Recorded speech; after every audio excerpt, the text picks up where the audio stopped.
The state of chaos apparent in all corners of the earth is nothing more than the natural transition between ions, the symbolic death of faith and the rebirth of knowledge.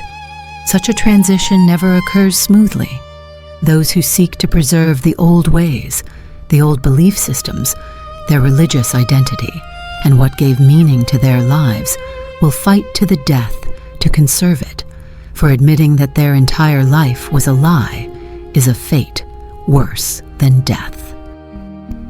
While some groups seem to have the upper hand, dancing joyously at the psychological shattering of another collective nation, their time will come too, and their suffering will be greater.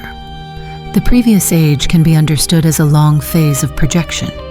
Humanity gradually lost direct access to inner knowing and began externalizing the source of order and meaning.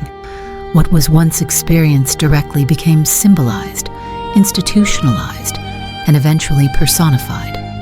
God shifted from an intelligible structure of reality into an object of worship. Faith replaced knowing, not because it was superior, but because we lost direct access to the frequency field. This was not a fall into some corrupt domain of matter, but a narrowing of awareness. Consciousness became trapped in its own symbols. The link between the mind and the God field, the frequency field, was shattered. Humanity no longer experienced the divine. It had to create religion and develop faith to maintain some connection to it, not to be lost in the lower dimension, outcast from the divine. What is emerging now is not nihilism, nor a return to superstition, but a demand for clarity. The emphasis shifts toward knowledge, structure, information, and integration.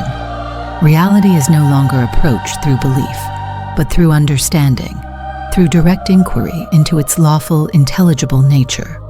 The renewed search for the old gods is actually a search for reintegration, not worship, but comprehension, not faith, but alignment with the underlying structure of reality.